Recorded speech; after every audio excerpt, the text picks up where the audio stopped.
Hello everyone, welcome back to a new video.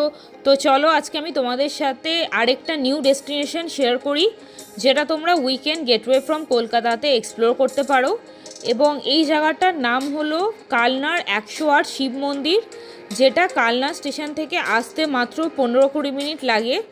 তো এর উপর কমপ্লিট ভিডিও আমি অলরেডি আমার চ্যানেলে বানিয়েছি, যেটা 4টে পার্টে আমি ভাগ করেছি। তো তোমরা ইন্টারেস্টেড থাকলে আমার চ্যানেলে ভিজিট করে টেম্পল প্লেলিস্টটা চেক করে নিতে পারো। সেখানেই তোমরা কালনার প্রত্যেকটা ডিটেলস ভিডিও পেয়ে যাবে। তাছাড়া কালনাতে আছে আরও কিছু নোটেবল এবং ইম্পর্টেন্ট বেড়াতে যাওয়ার লোকেশন।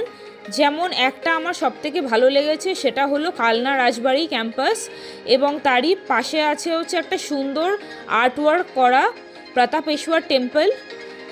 তাছাড়া কালনা রাজবাড়ি এবং এই 108 শিব মন্দির কমপ্লিট করতে মোটামুটি 2 ঘন্টা টাইম লেগে যায়। যদি তোমরা ইন ডিটেলস এক্সপ্লোর করতে চাও, অবভিয়াসলি এই জায়গাটাতে তোমরা একবার ভিজিট করো।